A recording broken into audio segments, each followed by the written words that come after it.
And I'm Beth Courtwright. I'm the Operations Manager at Pajarito Environmental Education Center, or PEAK, here in Los Alamos, New Mexico.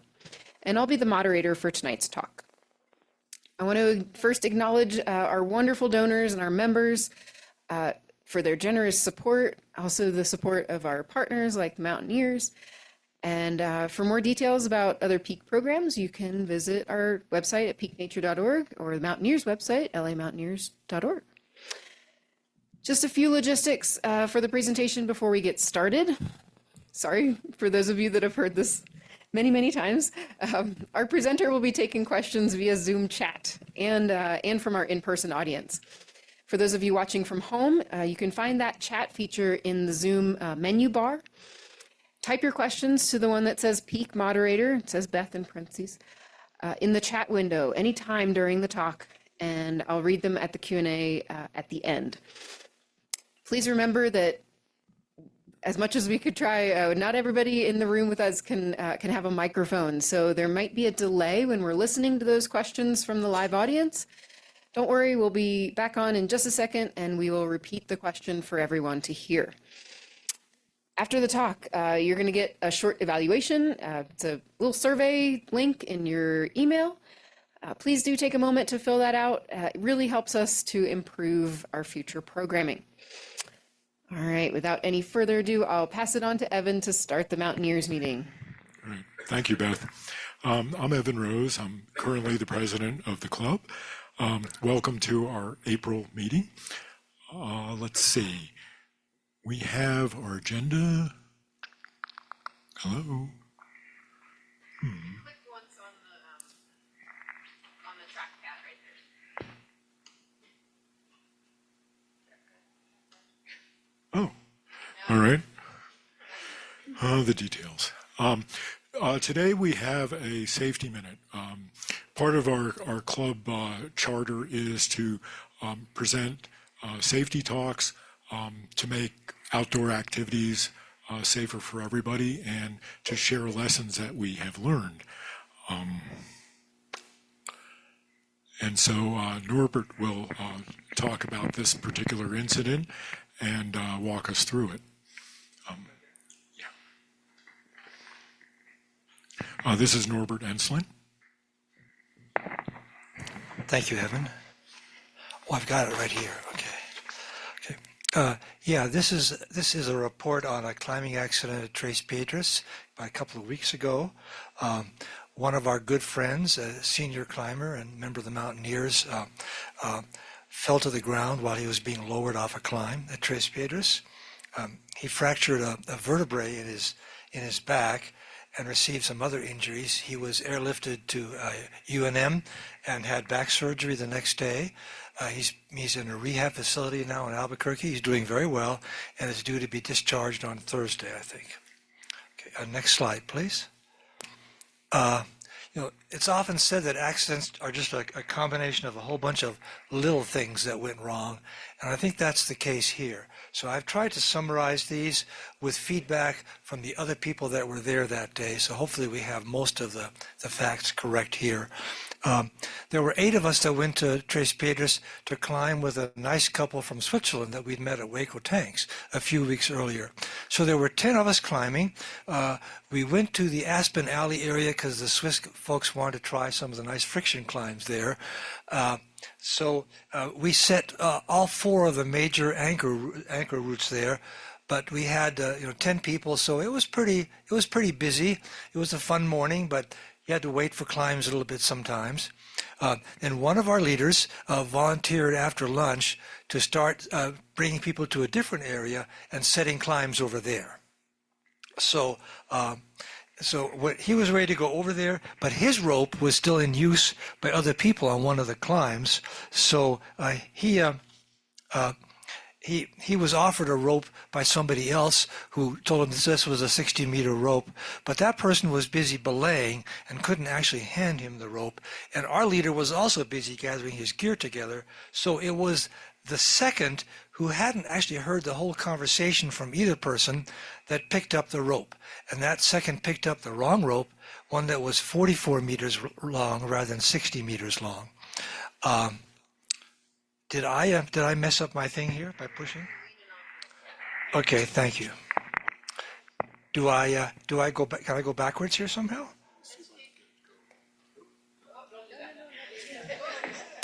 Maybe just touch the trackpad. This here?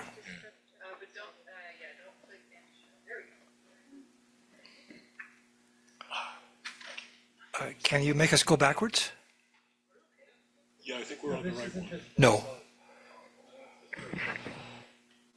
Oh, the first one? Yeah, can we go back to the second slide, please?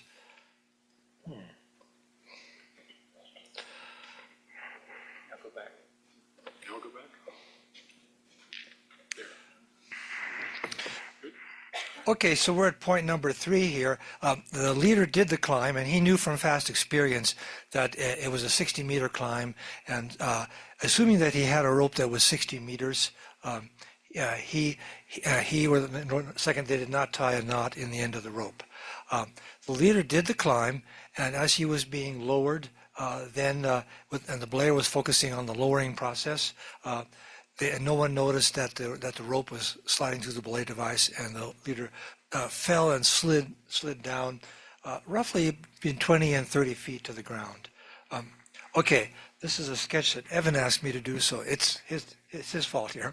Anyway, so the leader did the climb, clipping bolts with quick draws. I got to the anchor, placed an anchor there, and then asked to be lowered. And the lowering process, as most of you know, involves lowering the leader down to the first bolt where he says stop to the belayer. He takes off the quick draw, puts it on his harness, then says, okay, proceed, gets lowered to the next one. And this sort of goes on the way down to the ground. So both people are sort of busy with this cleaning process. In this case, the climber had just taken off the quick draw from the second to the lowest bolt and was in the process of putting it on his harness and being lowered further when the rope passed through the belay device and he slid and fell to the ground. He remembered later that he saw that quick draw laying on the ground near him. And of course, then the very last quick draw was still there on the lowest bolt, but the rope just pulled through that. Okay, next, please. Oh, thank you. So in a way, this is just a series of very unfortunate little events and things, but maybe we can draw some lessons from it. We should be cautious about large climbing parties where we're sharing gear. People often aren't sure of what rope they're using, how long that rope is, what other gear they might need for that climb, how long is the pitch versus how long is the rope. Number 2, at almost all climbing areas that I think we know of, except for White Rock, it's customary to set anchor placements assuming that the rope will be at least 60 meters long. In other words, 30 meters for the climb and 30 meters to lower. So we should never bring shorter ropes than that to these climbing areas. Number 3, we should always maybe make a habit of tying off the end of the rope, either tying a knot to it or tying it to the rope bag. In this case, there was no rope bag available, but I think it's a good habit. Number 4, we should try to periodically look at the rope to see how is it running, is it getting twisted, does it have any injuries? Sometimes a rock falls down and cuts the rope and you hardly notice it if you're busy climbing. So those are some good habits that maybe we can try to do a little bit better on. The last point is sort of a more general one. Us older climbers feel lucky to have some really nice, new, strong, younger climbers that come out with us. They're leading climbs for us, belaying us, and we're very grateful for that. These younger climbers are passing through a danger zone in their careers, one that we all passed through in the past, where their climbing ability is improving very rapidly, but they haven't yet got a lot of rope handling experience. So that's a bit of a mismatch and a possible cause of danger. I think we just have to all try to communicate better and be more cautious about rope handling issues. I know that I myself sometimes don't say things to people because I don't want them to get mad at me, or I don't want to be nitpicking or so on, but occasionally I ought to maybe say something that I don't say about, hey, how long is that rope, or do you have the right gear for that? So we should probably all try and do that when we need to. Thank you, Evan. Thank you, Norbert. We went on a trip together a couple weeks ago, and we were comparing notes between issues with climbing and issues with canyoneering. And I happen to like to do canyoneering and have been in that long enough that we've had some accidents too. And so it's great to learn from each other. Let's see, is Tony here? Tony. Tony has a report from the first week of the climbing school, which took place last Saturday. Thanks, Evan. So we had our first class. This is actually the third year that the Mountaineers have partnered with Mountain Skills and Taos to do the climbing school. And so I'm happy to say we had 12 students enrolled, ages 17 to 54, 2 high school students were in the class. The first class was at TP, Tres Piedras, and there was really a healthy focus on safety. And so really rope handling, belaying right, tying in, those were all focuses of this first class. The group were mostly beginners. Maybe some had a little bit of climbing experience, but not a lot. We were very lucky to have 3 scholarships, Jim Strait scholarships funded. And we do have 3 recipients, and I'm not going to butcher their names. You can just read them. We also got 8 new Los Alamos Mountaineer members from the climbing school. And so you can see that we went to a place in Tres Piedras that had top roping. It was new to me, and I think they had a really good time. You can see them practicing belaying, having a climber, a belayer, a second, and then an experienced person watching. Good times for all, and we have 3 more classes coming up. If anyone would like to help out, we like to have a mountaineer at each of the classes, especially on May 10th and May 17th, we're looking for folks, so let me know. I think it's a really good experience, and you do get to climb a bit. So that's it.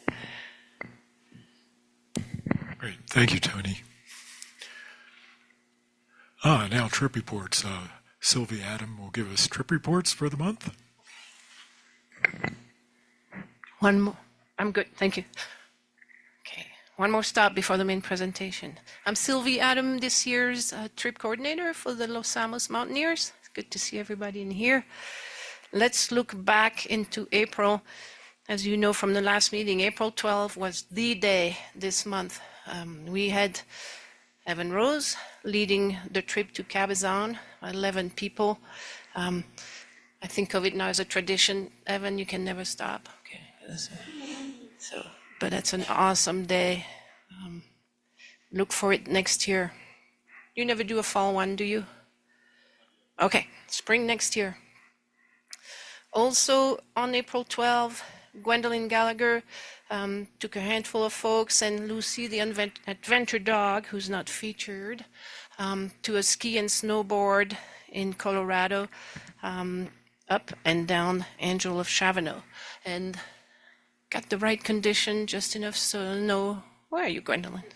It was perfect, she says. So thanks for that. And then the third outing was an overnighter at the Bisti, Badlands. I hear both pronunciations, with Anne and Clarissa leading a nice group. I think the petrified wood was a big hit. They have some big chunks over there. So I'm also hoping, where are you, Anne, that's an annual thing. Hitting the full moon in the Badlands. So that was April. And then the canyoneering trip that Evan Rose just mentioned at the White Rock Y. And we have Judah here in the room. Where are you? Climbing and smiling at the same time. Thank you.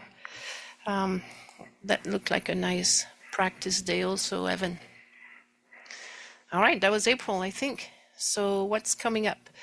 Next couple slides are not chronologically presented. So Rachel's still doing Tuesday, Thursday top roping.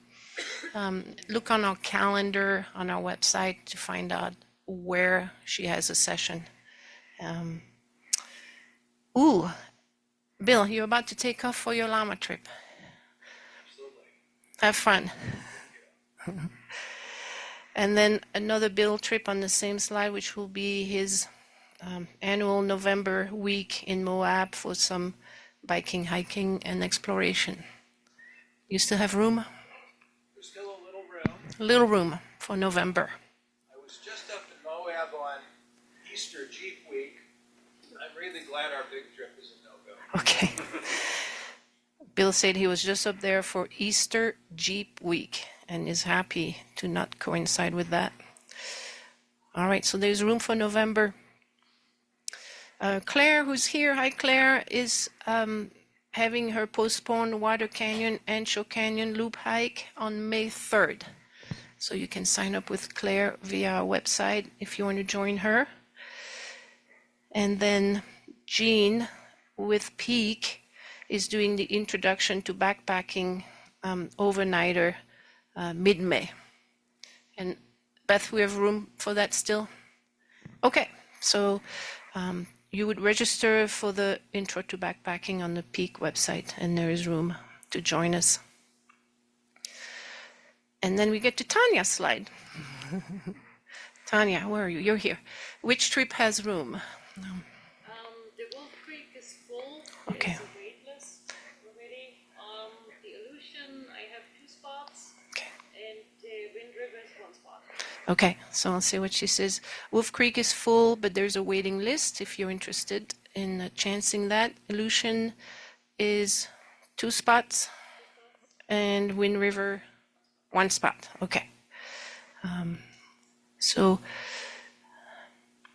I don't know what this like that. I put a picture of our calendar here. It's a quick way to get to trips and to get to the detail of the trip. If you go to the Los Alamos Mountaineers website, stroll to the month, and then each outing, each trip is a link that takes you to the detail for that trip.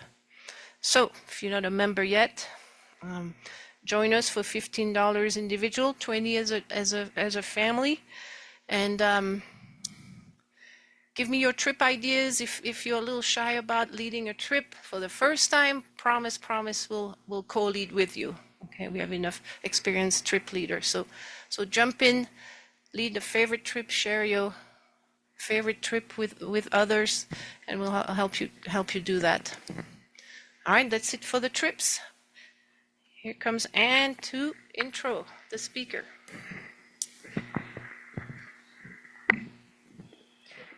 Okay, thank you. I'm Ann Setsangi, program chair, and my co-program chair is Jan Belichovsky in the back there.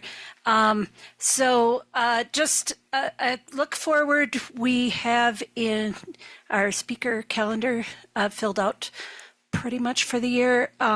In August, we're going to have the campfire stories. So just another reminder to start thinking now of your 2 to 3 minute adventure, exciting, suspenseful story that you want to share at the campfire.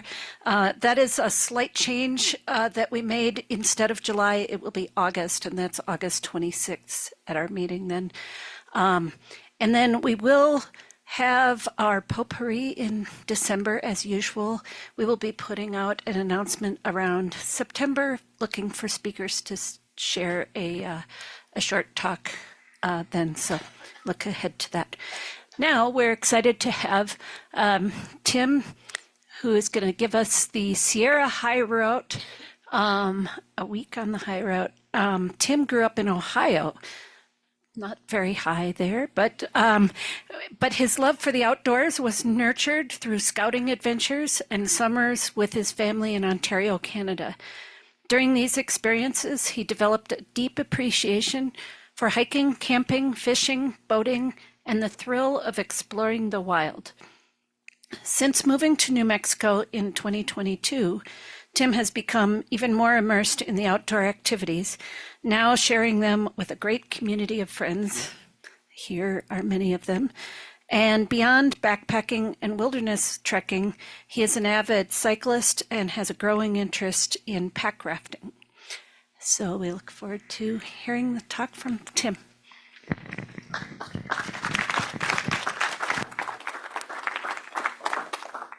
Thank you, Ann. Can you hear me? Yeah. All right. Good evening, everyone. I'm very happy to be here to share a wonderful week we had with good friends in the Eastern Sierra. And I have to admit, there were 4 mountaineers on this trip, and Ann ambushed me first. So there are 3 backup speakers here if something should happen to me. But we did have a wonderful week there.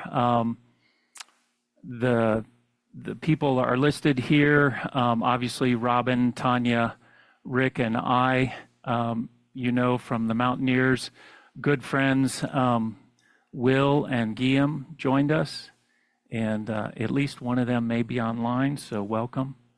I have some notes here, and I apologize for using them, but I want to make sure I cover everything.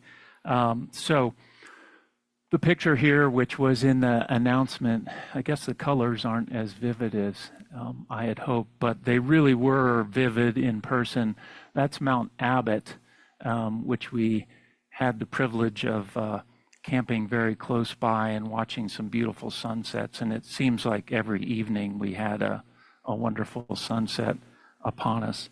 And you'll hear more about Mount Abbott and some other beautiful areas we saw. So let's jump into this. So where did we go? We went to the Eastern Sierra. All of us from New Mexico, the 5 of us, traveled in 2 cars. And we went out west on I-40 through Flagstaff, up through Las Vegas, and eventually ending at Mammoth Lakes.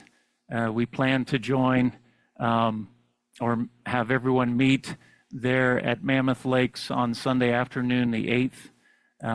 Will came up from the Los Angeles area, and I think the meeting was pretty coincidental. At about 1 p.m. in the afternoon, we all got together, shuffled some gear, created our shuttle, and started our adventure. But really, the adventure started beforehand on the trip. And somewhere in Las Vegas, we were searching for cheap gas, and we were lured into the Alien Center at Area 51, where we got some pretty cheap gas, and we met some good friends, Chuck and Larry, who did not join us, but you'll see they may be mentioned later in our trip.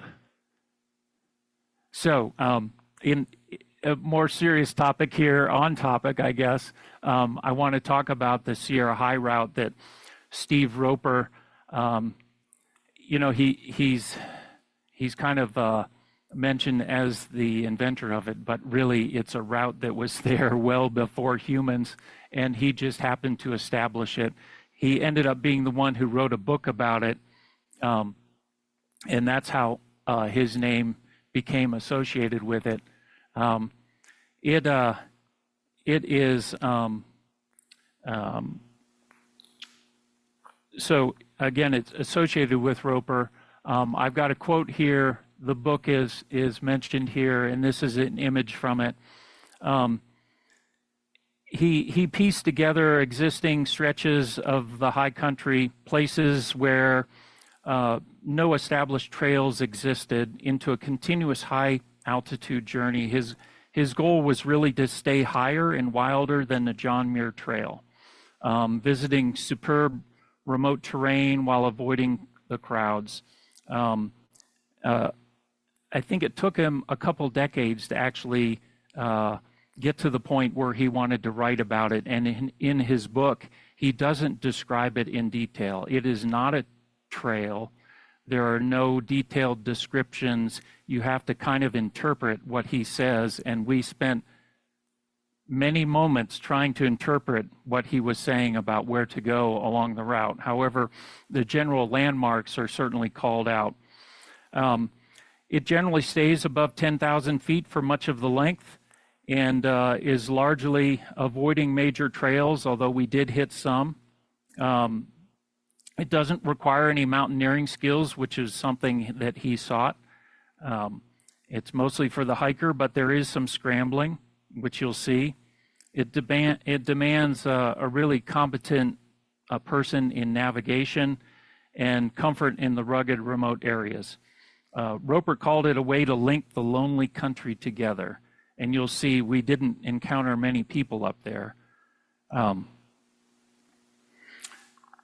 So we covered, this image here shows the access points to the high route. And it spans the 195 miles from Kings Canyon to well above Yosemite. The portion that we covered is between Pine Lake Creek Road, which is where we entered, and Mammoth Lakes, which is where we parked our cars for the conclusion of the hike. This is a little more detailed image here. You can see where we parked up at Red Cones Trailhead in Mammoth Lakes and drove down towards Bishop and then in along Pine Creek Road. It took us about 6 days to cover the 58 miles that are indicated there on the tracks, but really the first day was just an afternoon and the last day was just a morning. So altogether it was about 5 full days, and we averaged over 11 miles with much of it off trail. I think it's fair to say that nearly everyone found it challenging, except for maybe Guilhem, who was fresh off the Corsica GR20 trek that Martin talked about in our February meeting, and maybe Will, who frequents the Eastern Sierras a lot and is a frequent hiker in that area. So now I'm going to jump into the day-by-day route we took, and also hopefully some beautiful images of the country we saw. The first day, we started from the Pine Creek Trailhead, which was about 8,000 feet, and the trail climbed 2,000 feet within 4 miles to Pine Lake, where we set our first camp. But that first day, that first afternoon, after being on the road in the morning and shuffling down to Bishop in our car shuttle, and then climbing the switchbacks in some hot sun. It was a hot afternoon. I think we all felt it.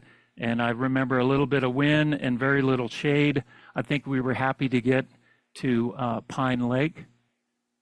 And on the image on the left is the road in Pine Creek Road.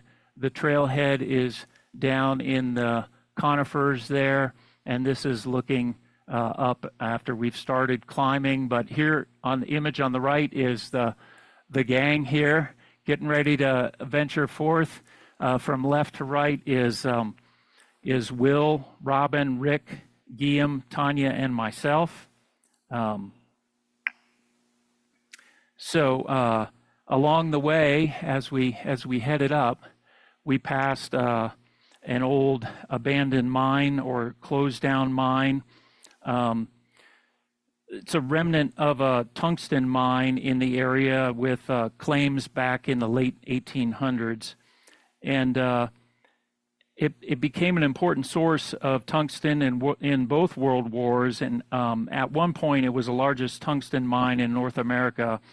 For decades through or into World War II, pack mules and horses were the ones that carried a lot of the equipment and product from that mine. And these old pack trails, which is shown in the left, are what we started out and provided good access into the high country and gave us a head start up into the high Sierra.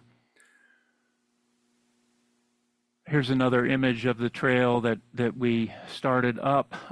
As a point of reference, those mountains in the background are at 11.4.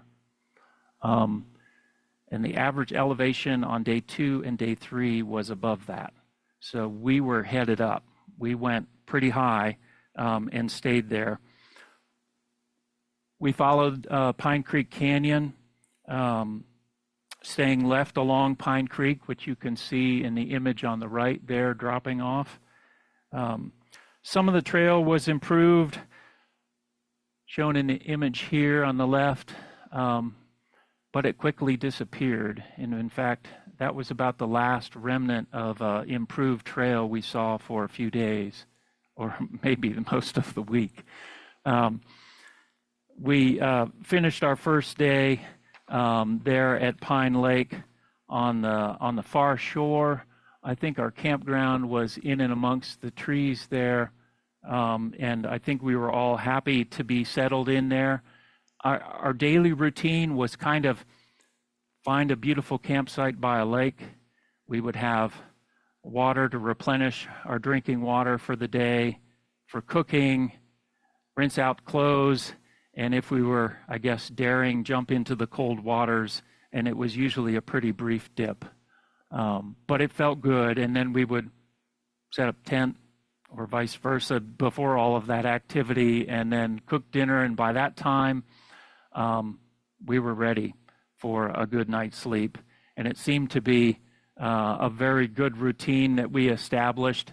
The weather was really great, and you'll see some of that in these images, cold nights and pleasant days, and beautiful sunshine throughout.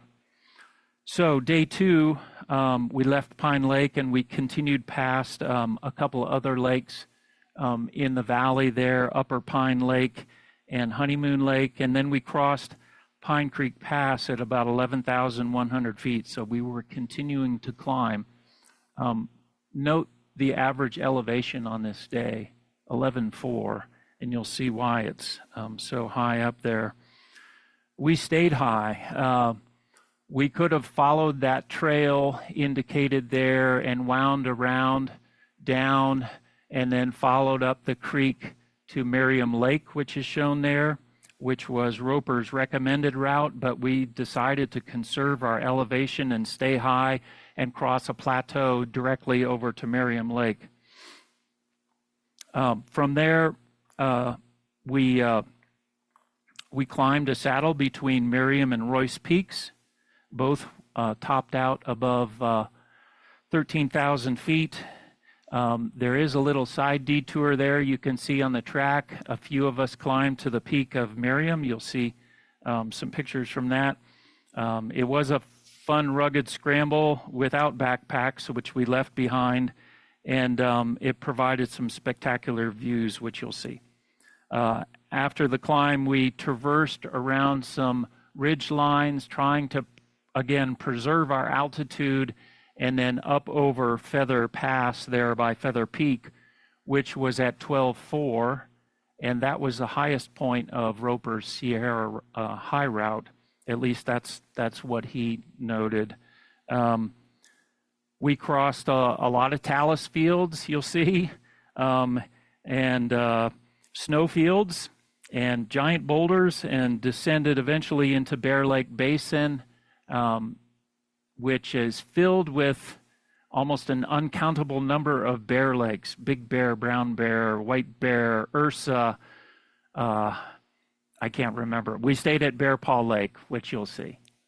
So here's the morning coming out of Pine Lake. This is Upper Pine Lake, beautiful morning sun, and the valley was stunning walking up through it. We are still following a trail here, but at this point we went off trail. This is where we went over the plateau, headed towards Merriam Lake. In the image on the left, from left to right, is myself, Guilhem, Tanja, Robin, and Will. And the peaks in the background are Merriam Peak and Royce Peak, and there's a saddle in between it, which is shown here on the right. This image on the right does not give it good perspective. These are large boulders about the size of us that we had to weave through, and the snowfield is a lot larger than that looks in that image, and the scramble up the top, which you will see here, was a good one. So this gives you some perspective of that country there. Merriam Lake is in the background on the left image. We climbed up. The photo on the left was taken by Guilhem, who chose to take the right side of the snowfield, but you can see the three little ant-like people there traversing the snow. Before we started the trip, Will scouted some of these passes to figure out what the snow was like, because we were wondering whether we needed crampons or ice axes. In the end, I think we determined we didn't, but most of us had trekking poles, and they ended up being very, very beneficial. And then the final scramble up to the saddle there was truly a scramble with fully loaded backpacks on day 2, all our food and everything. But it was fun. And then 3 of us decided to climb the adjacent Miriam Peak, which was another several hundred feet up. It was a good scramble. The image on the left is looking south, so that's looking into the Kings Canyon area. And the image on the right, which is myself, Guilhem, and Tanja, that's looking east out towards Bishop there. If you look northwest, the image there on the left is looking northwest. This is where we were headed. We climbed down the peak, shown on the right, us getting our backpacks ready and after coming down, and stocked up on water.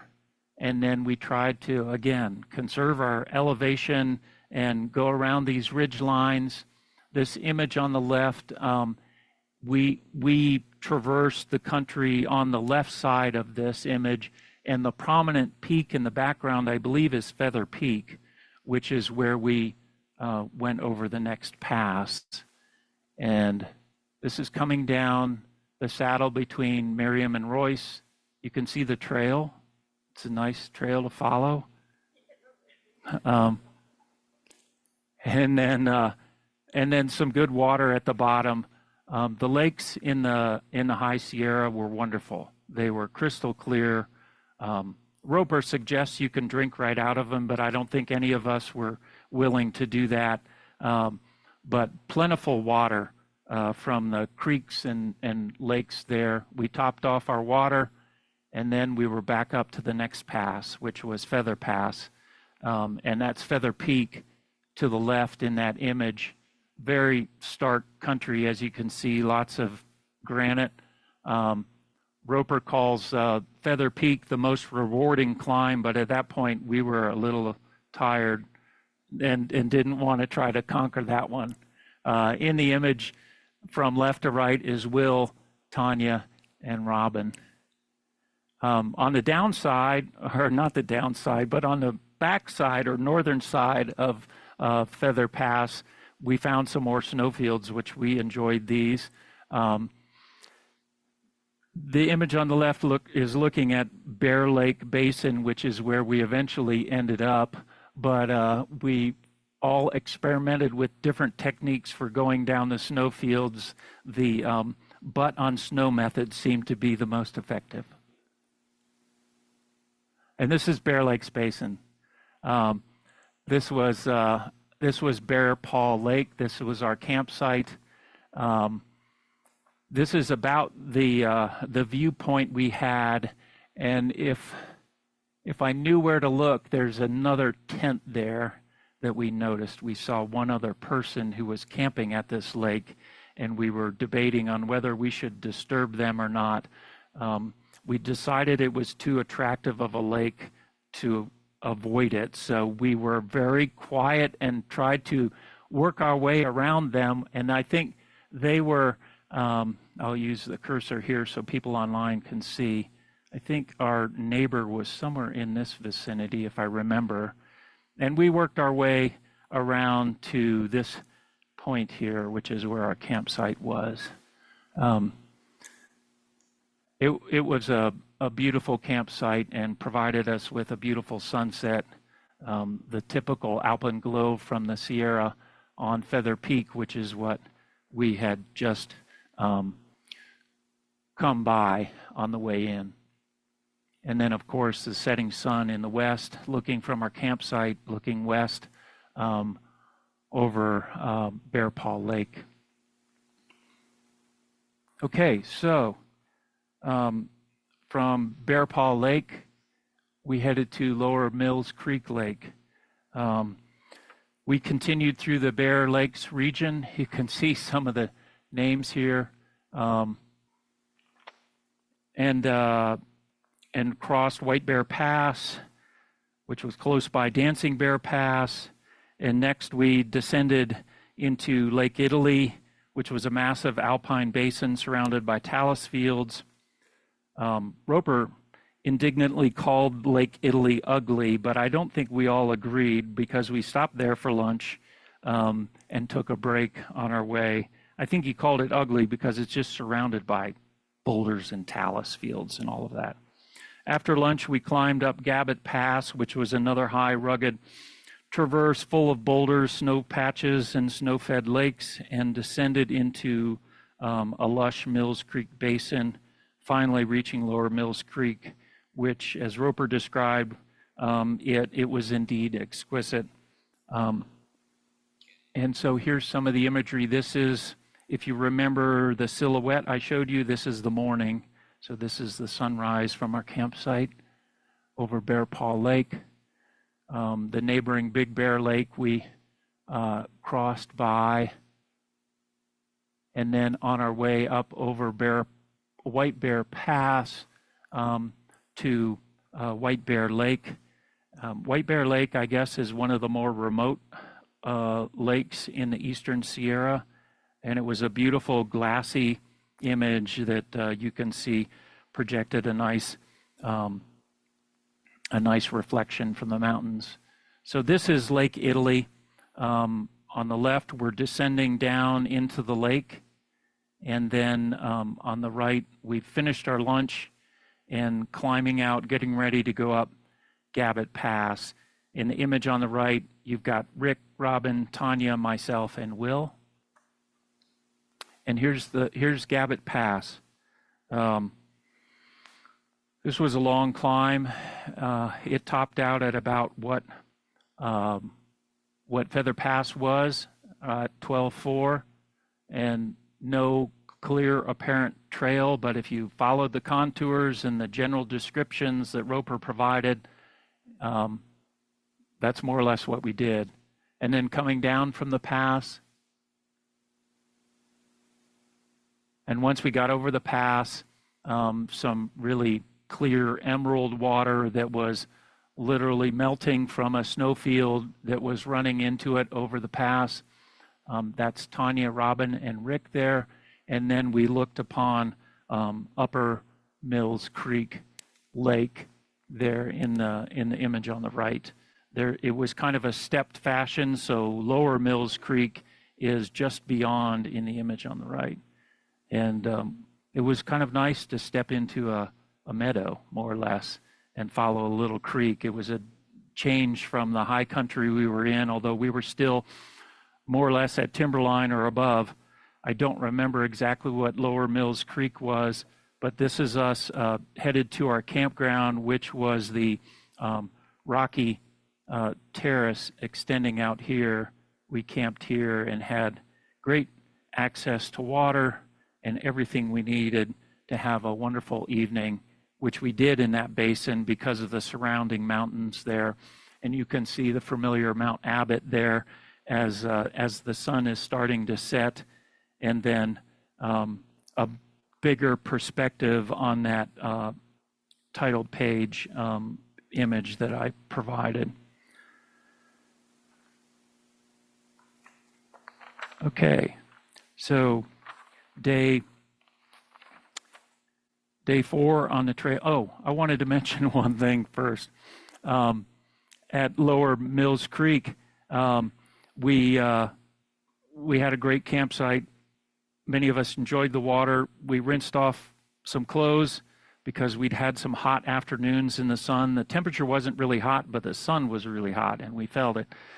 And Guilhem set up a nice clothesline for us. And so all the clothes were out drying. They dried quickly, but we just left them there overnight. In the morning, I went to recover my items, and interestingly, mine were the only ones on the ground, and everyone else's was still hanging nicely. And I was thinking, how could that be? The wind couldn't have just blown mine off. Well, as I looked more closely and picked up my nice new wool shirt, I realized that the left torso was missing from it. So I guess I hadn't rinsed all the salt out of it, and a deer had visited overnight and had a meal of my shirt and may have filled themselves up enough that they didn't want to bother anyone else's stuff. So that was a disappointment. I was down one shirt for the rest of the trip. Okay, so Lower Mills Creek on day 4 to Cotton Lake area, or Cotton Tully Lake area. We descended from Mills Creek into the Mono Creek Valley, navigating smooth polished granite slabs shaped by the glaciers. I'll talk more about that. And as we dropped in elevation, big pine trees reappeared, which were a welcome sight. We picked up a trail at Mono Creek and climbed towards Laurel Lake, and then crossed Bighorn Pass, and from there we traversed around a remote lake and crossed Shout of Relief Pass, which after a slight false alarm on my part, I mistook the earlier Bighorn Pass, shouting my relief early, but I think appropriately, and echoed it then on Shout of Relief. And then we camped near Red Slate Mountain, which I'll talk more about here. But I'm kind of surprised in this image by how smoothly the glaciers polished the granite slabs. You can see the sun reflecting off of it. If that was wet, you'd be slipping and sliding all over it. And so we followed Mills Creek down until we couldn't follow it anymore, because we didn't want to follow it down this slippery slab. So the Mono Creek Canyon is there at the base, and that's the last stretch of Mills Creek. So we diverted right into some of the more wooded areas. This is the same canyon, Mono Creek flowing in the bottom. The canyon in the background there is Laurel Creek Canyon, which is what we went up. These large canyons, I believe they were carved out by receding glaciers. So some of those are called recesses. And it's just remarkable how the country there was sculpted. And so I mentioned the pine trees were a welcome sight, big, gigantic pine trees. And the image on the right was red currants, which we enjoyed quite a bit once we got down into some of the vegetation there. They were juicy and sweet and really a welcome treat. And this is here on the trail down at Mono Creek. We hadn't been on a trail for a couple days, so it was kind of a nice surprise. And walking through the trees there was a change, but it wasn't long before we were headed back up. And this is the Laurel Creek Trail. If I recall correctly, we actually saw some people at this juncture here and talked to them a little bit. We followed Laurel Creek up again to into the mountains. In the backdrop here is Red and White Mountain, which is characterized by, it doesn't show up as red, but the top part of it is a colored red and the base is the white, thus the name. But what strikes out to me in this photo is the clarity of the water in Laurel Creek. Super inviting, especially from a fisherman's perspective. I can imagine dropping a fly in there and seeing what lurks in those waters. Here's Bighorn Pass. This is what was next on our agenda. And then once we were over Bighorn Pass, we came upon this beautiful little alpine lake. I think Robin took most note of it because it was called Rosie Finch Lake. We tried to stay high in elevation because the next pass was Shout of Relief Pass, which is shown here, Will leading the way up. And here's the spaceship that Chuck and Larry probably would have liked to see. This is Spaceship Rock with Rick standing in front of it. teetering above him. Eventually, we descended down Shadow Relief Pass into this Cotton Lake or Tully Lake area and settled upon a campsite at really an unnamed little lake there on the far shore.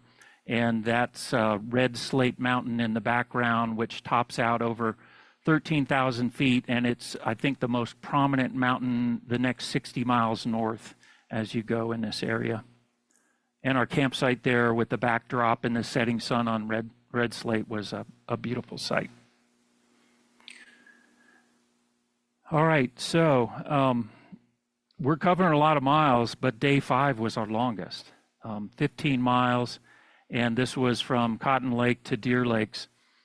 We passed a little lake called Isaac Walton Lake, I'll talk about here shortly, and continued toward Tully Hole. And at Tully Hole, we rejoined civilization briefly, stepping onto the John Muir Trail for the first time and meeting some thru hikers. After lunch at Lake Virginia, we branched off again and climbed toward Duck Lake. And from Duck Lake, we crossed Deer Pass at 11,200 and descended to Deer Lakes area, which was our final high country camp. This is departing the Cotton Lakes area. You can clearly see the trail in the background there over all those slabs, and the Red Slate Mountain in the background. From left to right, you've got Will, myself, Tanja, Robin, and Rick.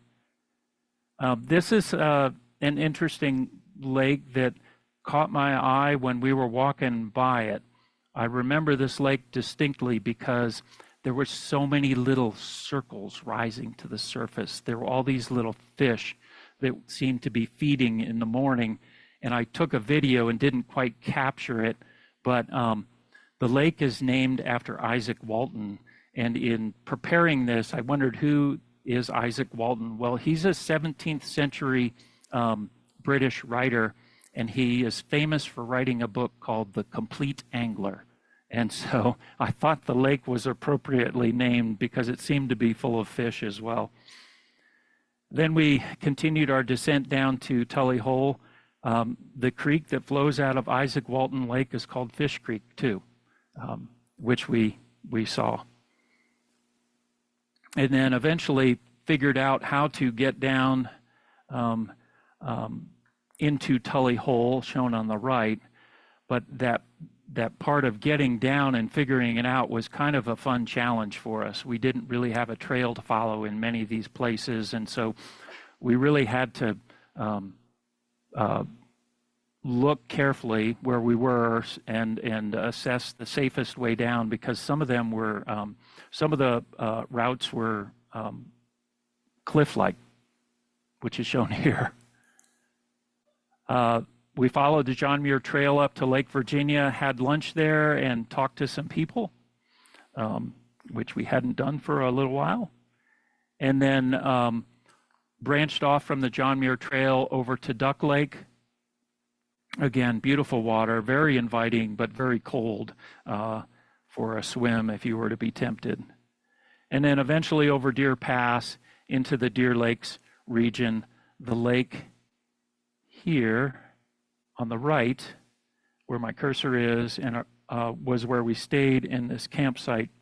Our campsite was right about here.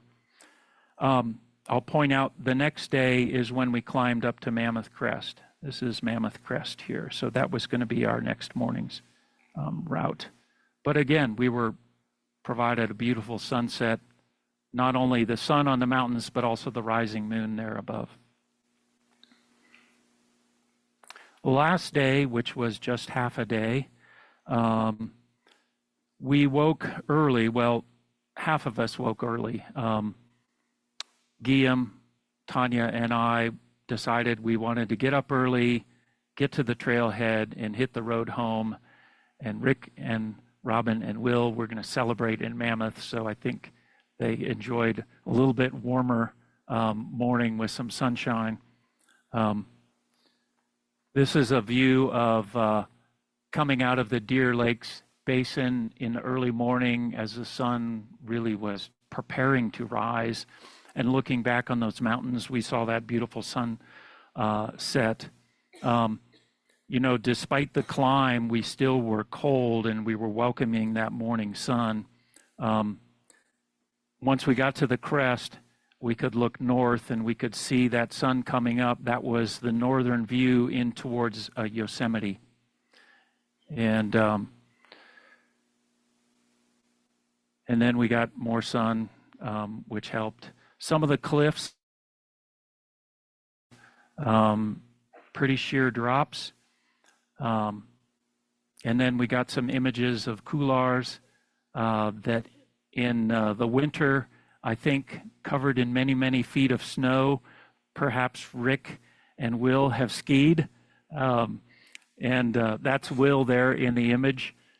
When we saw them without the snow, they looked pretty gnarly.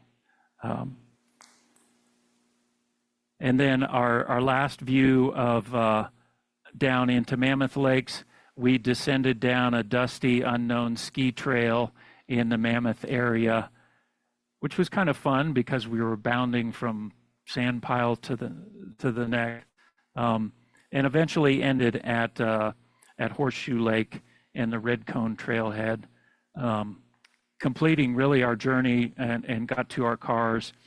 You know, it really was a challenging but super rewarding trip.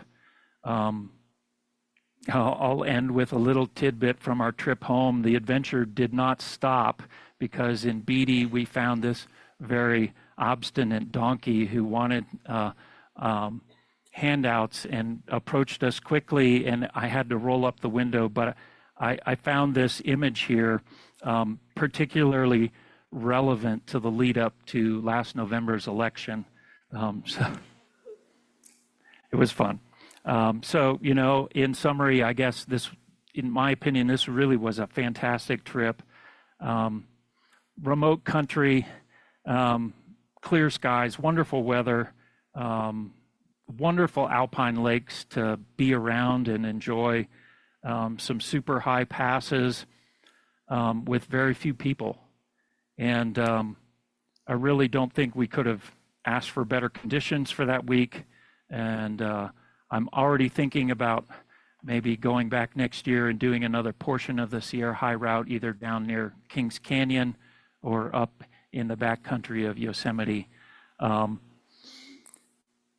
so I thank you for letting me share that story, and I'm happy to take questions, or better yet, defer to Robin, Rick, or Tanja.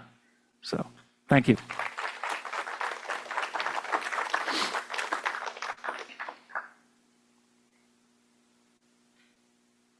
Don. Carry any rope with you, just in case?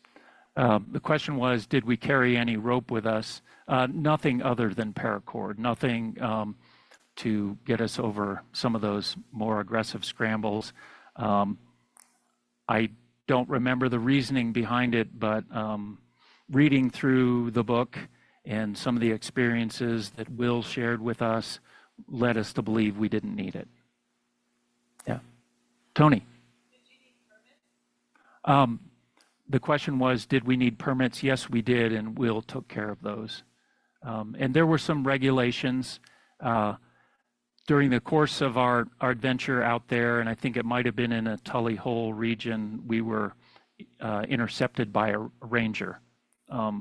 He was an impressive ranger. We were following the trail, the John Muir Trail up, and he came right up the steep slope, avoiding the trail. He just bounded right up and wanted to check our permits, and in particular our bear canisters. So, and he gave us some advice on where some bear activity was. We never did see any, but yeah, we needed permits to be in that area. Any other questions? Let's take one from online. Okay. First, Michael wants to know, did you do any fishing for the beautiful California golden trout? Yeah, so no, we didn't do any fishing.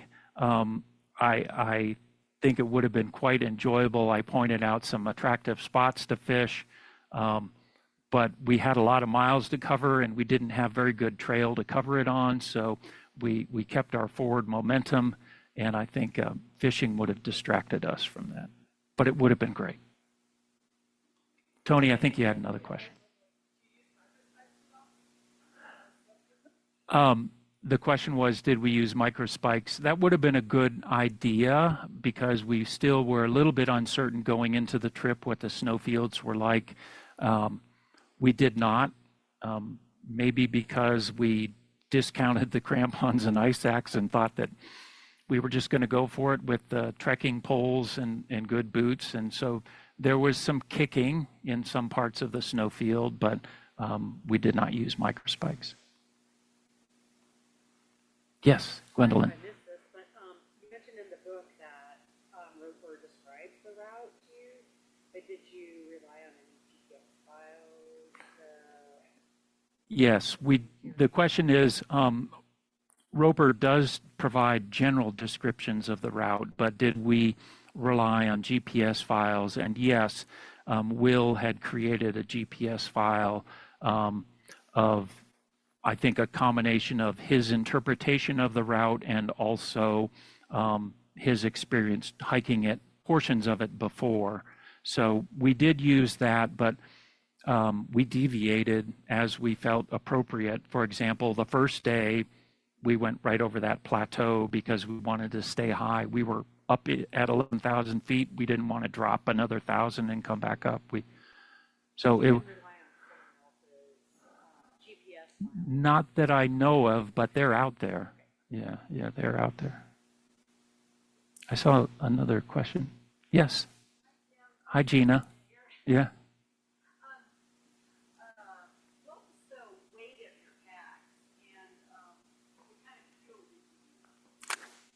Yeah, the question is, what was the weight of our packs and what fuel did we use? It varied. I probably had the heaviest pack because of my lack of experience or gear or whatever, but I think my pack fully loaded with water and everything was in the low 30s. But there were others that were less than that. Very efficient packing on our part because we knew we had a lot of climbing and miles to cover, and we used isobutane cartridges for our fuel. Anything else? I didn't quite see. Was there somebody on the other side here that had a question further up front? Go ahead. Oh, yes. When you had a, say, 15-mile day, how much of that mileage did you have to backtrack, say, you were going to find a route, but not? Yeah. Or how much of it was just 15 miles? Yeah, so the question is, of the 15-mile day, how much was backtracking? I would say there was a portion of it that was backtracking. Those tracks are from Guilhem, and he always seemed to be ahead exploring areas. So we may not have covered the full 15.4 miles, all of us, but Guilhem did. And so there may have been a little bit of backtracking in all those tracks. But it was close, and these were long, tiring days. They were 8 o'clock till 4 o'clock or later.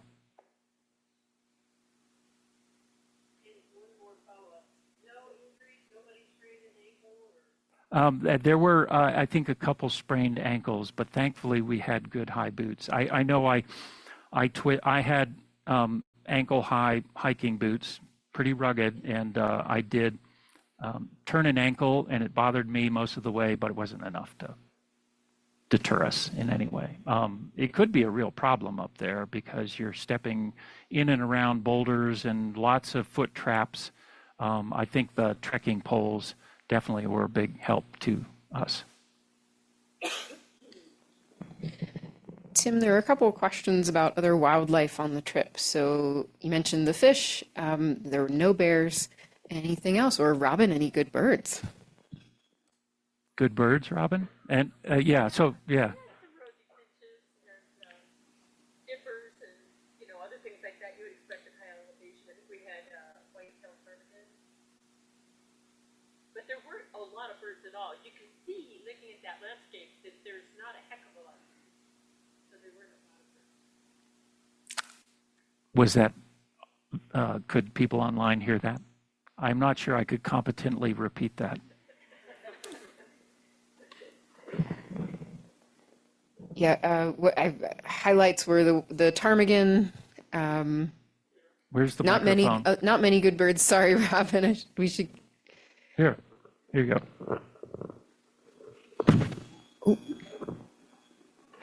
Yeah, there were, okay, can you hear me okay? Oh, can you hear me?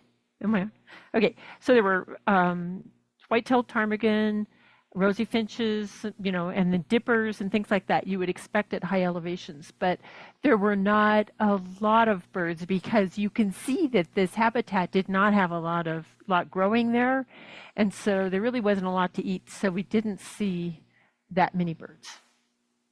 And I don't remember other wildlife. The other wildlife, the other wildlife that I don't think we saw a lot of, but we certainly heard a lot of, were the pikas. They were always alerting on our arrival, harassing us as we went by, and saying goodbye. So, and they loved all those rock piles. All right, just one more from online. I'll keep looking for hands in the room, but someone says, all clear weather, not much snow. Is that typical for fall in the high Sierras? I'm going to give this to Rick to answer. So what? We went September 8th through the 13th. Yeah, September is a really good month to be in the Sierra. The weather is very clear. Rain is very infrequent, and snowfields are generally not a problem. There are snowfields, but it was soft snow, so we could safely travel over them without any micro spikes or crampons.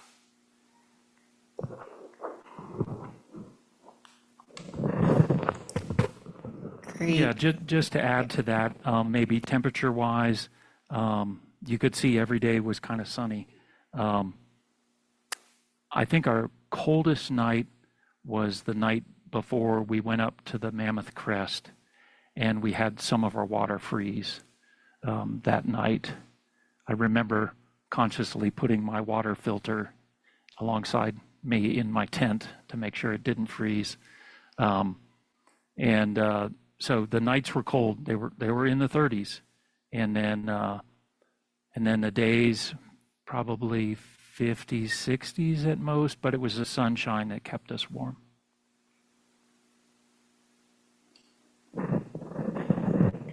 All right. If that's all the questions, I want to thank again Tim for sharing your time on the Sierra High Route with us tonight. And everyone, just please remember to look out on your email for that quick survey coming to you. And yeah, check our websites for some great programming coming up this spring and into the summer as it warms up around here. Thanks again for joining us, and everybody have a good night.